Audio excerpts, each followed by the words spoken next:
Our last video in this unit is going to be about the properties of real numbers. Now that we know what real numbers are, rational and irrational numbers, then we're going to talk about how these relate to each other. Your math life will be so much easier if we actually understood the properties rather than just tried to memorize them for the sake of a quiz or a test. So, and you will hear me, not just this year, but next year, always talk about the properties, about commutative property, multiplicative identities, and inverse operations. So we're going to start with commutative property. And the main idea in commutative property is that order does not matter with addition, and I say with combining like terms, not just addition, with combining like terms and multiplication. So for instance, if I had a problem that looked like this, -3 plus 27 -7, okay? I can combine these guys any way I want. So if I had to do this -3 plus 27, I would get 24, 24 minus 7, and that may take me a little while to figure out. But if I can really grasp the commutative property, I immediately say I have -10 and a positive 27. It didn't matter that I solved -3 and -7 first. I know that's -10, and 27 and a -10 is a positive 17. So I can solve it in this order, which I did, -7 and -3 plus 27, or I can solve it in this order, and it won't matter. I'm going to get the same answer either way. That's commutative property. That's what makes commutative property special, is once we notice those patterns with the real numbers, then we can do a lot of math in our heads. So you can have a plus b equals b plus a. You can have 7 plus 5 equals 5 plus 7. Those are all y plus 9x equals 9x plus y. It's just the order in which you solve it doesn't matter. Same thing with multiplication. You can do 3 times 5 times 10, or you can do 3 times 10 times 5. It's not going to matter which, if you did 3 times 5 is 15, times 10 is 150, or 3 times 10 is 30, times 5 is 150. We're going to get the same answer. So I can say a times b equals b times a. I can say, watch this, x plus y times 3 is the same thing as 3 times x plus y. That means the same thing. -5y times 4 equals 4 times -5y. I'm going to get the same answer. That's commutative property. All right, let's talk about associative property. The main idea here is that the grouping piece doesn't matter with addition and multiplication. So you'll notice something. Associative property is my order remains the same. Look at this. 8 plus 9 plus 7 equals 8 plus 9 plus 7. That order remains the same. Associative property says you can group any way you want. But I think another main idea is that the order stays the same. You can have x plus y plus 2, and notice my order, x plus y plus 2, and I can group x and y, and I can group y plus 2. But notice everything remains the same. I can do 7a plus 2 plus y equals 7a plus 2 plus y. I can group these guys, and I can group these guys. It's not going to matter. That order stays the same. So 6 plus 3a plus 1 equals 6 plus 3a plus 1. Group those first or group those first. Once I solved, it doesn't matter. Same thing with multiplication. Everything remains the same. ABC equals ABC. I just group them differently. 7 times 2 times 1 equals 7 times 2 times 1. I can group those first or I can group those first. I'm going to get the same answer. And you can make up any examples you like. I'm just making some up off the top of my head with addition and multiplication. Okay, identity property.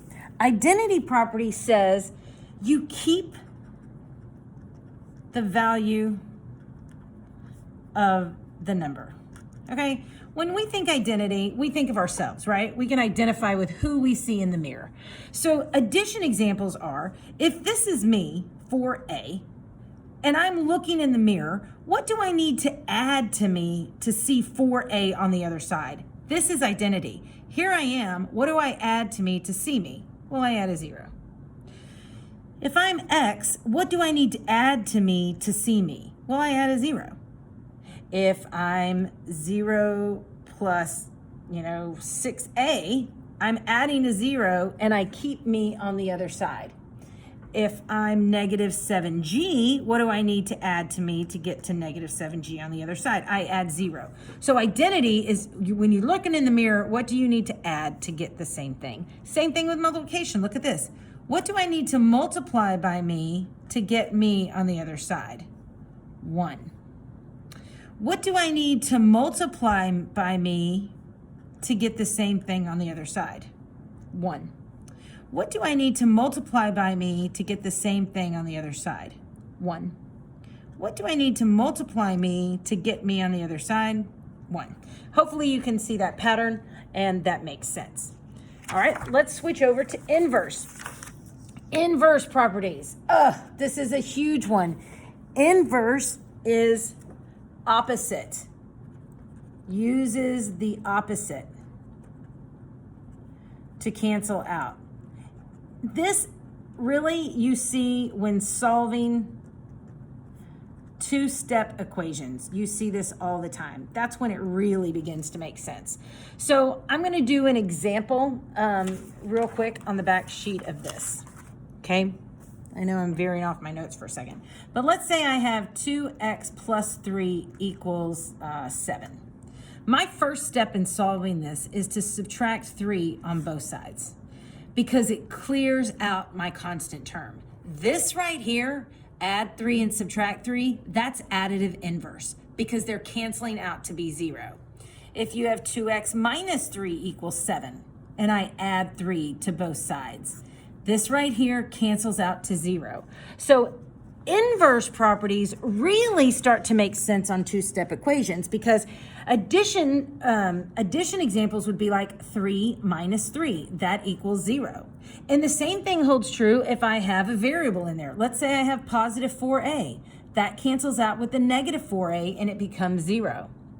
If I have negative 6bx, positive 6bx cancels out to make it 0.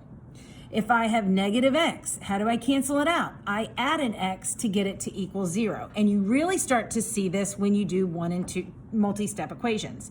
So excuse me, I'm talking too fast. Multiplication examples would be like if you had 1/2 x plus 6 equals 12. So we know we subtract 6, additive inverse, and here we have 1/2 x equals 6. Multiplicative inverse says I'm going to multiply over here something to get it to equal 1x or to get it to just equal 1. What do I have to multiply by 1/2 to get it to equal 1? We multiply by the reciprocal, 2 over 1. And whatever you do to one side, you do to the other side. And that's how I get it. So when we look at examples of multiplicative inverse, what do you need to multiply by negative 4 to get it to equal 1? Well, it's not just 4 because negative 4 times 4 is negative 16. So you can't do that. So what we do is we turn it into a rational number. We make it a fraction, negative 4 over 1, and then we flip the reciprocal, negative 1 over 4. Notice they both need to be negative in order for me to get it to 1. So if I have 5, what do I need to multiply by 5 to get it to equal 1? Well, make it a rational number and flip the reciprocal, which is 1/2. That's opposite. So your multiplication examples are exactly what we just did on the other side. We have 4/3 times 3/4, and that gets it to equal 1. 5 times 1/5 is equal to 1. Negative 4 times negative 1/4 equals 1. B times 1 over B equals 1. Those B's just cancel out, just like the 4s, the 5s, and so on. So that's the inverse property. When we talk about property of 0 is really almost too silly to be a property because it's really called product property. And when you use product means multiplication. 0 is 0. So all it says is anything times 0 equals 0. And we already know that from our math facts. So 5x times 0 equals 0. 3 times 0 equals 0. 3 x plus 7 times 0 is going to equal 0. Anything times 0 equals 0. Distributive property you've seen before, and that is multiplying a value to an expression in parentheses. Okay, so if I have 5 times x minus 2, I have to distribute 5 times x, which is 5x, and 5 times negative 2, which is negative 10. If I have 1/2 times 20x minus 4, I do 1/2 of 20x is 10x, and 1/2 of negative 4 is negative 2. If I have a times b plus c, I multiply a times b to be ab, and then a times c to be ac. If I have negative 7 times x minus 4, I multiply negative 7 times x to get negative 7x, and a negative 7 times a negative 4 is a positive 28. I know you guys have seen the distributive property before, and so that's what it looks like. All right, real quick, I would actually like you to pause it and then come back and see if we get these same answers as a little bit of practice. So go ahead and pause me. All right, and let's talk about the answers. So this one, order stays the same, 4AB, grouping changes, associative property. And for the sake of time, I'm just gonna abbreviate. 2x plus 9 equals 2 times x plus 2 times 9. That's distributive. Here I am, and here I am. What do I need to multiply by me? That's identity. All right, look at this. I'm here m in 3, n m3. So what's being mixed up, the m and the n? That's commutative of addition. Anything times 0 is 0, property of 0. Reverse, so here I'm multiplying 7 times w plus 3. Here I'm multiplying w plus 3 times 7, commutative of multiplication. Name the additive inverse. So it's additive inverse. What do I need to add to 16 to get it to equal 0? Negative 17. So negative 16 would be my answer here. The multiplicative of 3/7 is 7 over 3. That's what would get it to equal 1. So that's your explanation on properties. Sorry that video was long, but it totally worth it.